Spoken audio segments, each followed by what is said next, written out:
欢迎收看纽约华人往事。大家好，新冠疫情为纽约市的小商家带来前所未有的冲击，不少餐馆难敌负担，纷纷关门。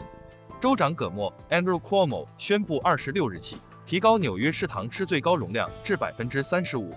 前些天我们报道过，作为纽约唐人街地标之一的金峰大酒楼，它的外墙坍塌的事件，今天看来这也是一种预示。金峰大酒楼于19日宣布，将自3月7日晚8时起永久关闭唐人街店的堂吃服务。作为一个为纽约唐人街民众所熟知且备受食客所喜爱的中餐厅，金峰大酒楼立足唐人街伊丽莎白街20号，至今已有近28年之久。而自去年年初新冠疫情在纽约爆发以来，金峰和许多餐饮业商家一样，陆续经历了临时歇业、开放外卖和场地尤为有限的户外餐厅，以及恢复有限的堂吃服务等难以维持生计的艰难时期。销售额更是因此遭遇了超过 85% 的锐减，堂吃服务也由此难以再维系。金峰公关经理廖凯奇 Claudia Leo 表示，过去这一年对于所有人都是尤为艰难的一年。对于以承办晚宴盛典等大型活动为主的金峰来说更甚，收入寥寥，但各项花费开销仍是巨大负担。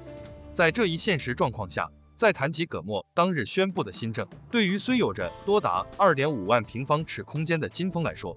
他坦言可起到的帮助作用实则微乎其微。3楼堂吃空间将由房东收回，介于此，自即日起至3月7日每天上午10时至下午7时45分间，金峰唐人街店仍将继续提供堂吃。此后其位于3楼的堂吃空间将关闭并由房东收回，而2楼的厨房将继续为金峰所使用，为户外用餐、外卖以及打包外带服务供餐。而上西区店的服务将不受影响，继续为食客提供所需的服务。与此同时，廖凯奇透露，金峰仍在积极寻找能够尽快搬入的空间，也许空间会小一点，但没有关系。金峰想让大家知道，他们在华埠的一切并未结束，并邀请社区一起分享与金峰有关的回忆。金峰老板蓝兆文在声明中表示，受销售额急剧下降和亏损不断增加的影响，金峰做出了关闭堂吃餐厅并重新分配资源的决定，既能继续经营下去，在为离开现址做准备期间将尽可能保持营业，强调这并不是金峰的结局。